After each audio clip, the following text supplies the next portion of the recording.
ते राणे बंधूंच्या बॅनरची जोरदार तयारी झालेली आहे।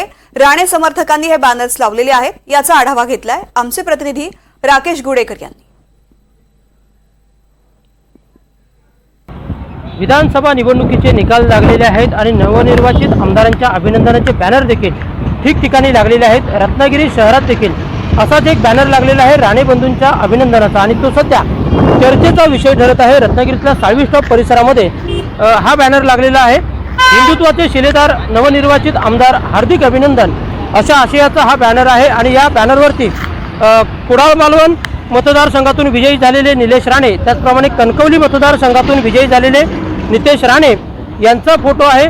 विशेषतः हे दोन्ही फोटो लक्षवेधी ठरत आहेत आणि विशेष म्हणजे या बॅनरवरती स्वर्गीय अटल बिहारी वाजपेयीजी, स्वर्गीय हिंदुहृदय सम्राट बाळासाहेब ठाकरे, त्याचप्रमाणे आनंद दिघे, त्याचप्रमाणे दुसऱ्या बाजूला पंतप्रधान नरेंद्र मोदी, देवेंद्र फडणवीस, अजितदादा पवार, त्याचप्रमाणे एकनाथ शिंदे यांचे देखील फोटो आहेत। नारायण राणे यांचा देखील फोटो आहे आणि यावरचा जो मजकूर आहे हिंदुत्वाचे शिलेदार नवनिर्वाचित आमदार हार्दिक अभिनंदन असा जो मजकूर आहे तो या बॅनरवरती आहे आणि हा बॅनर जो आहे तो राणे समर्थक आणि महायुतीचे सर्व कार्यकर्ते यांच्याकडून शुभेच्छा असा हा बॅनर आहे।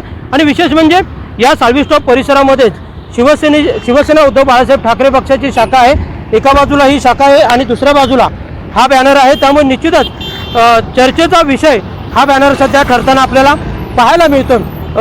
एकूणच जर आपण पाहायला गेलं तर राणे बंधू नेहमीच हिंदुत्वाच्या मुद्द्यावरून नेहमी आक्रमक असतात आणि त्यातच अशा आशयाचा हा बॅनर लागल्याने रत्नागिरीत एकच चर्चा सुरू असलेली पाहायला मिळते।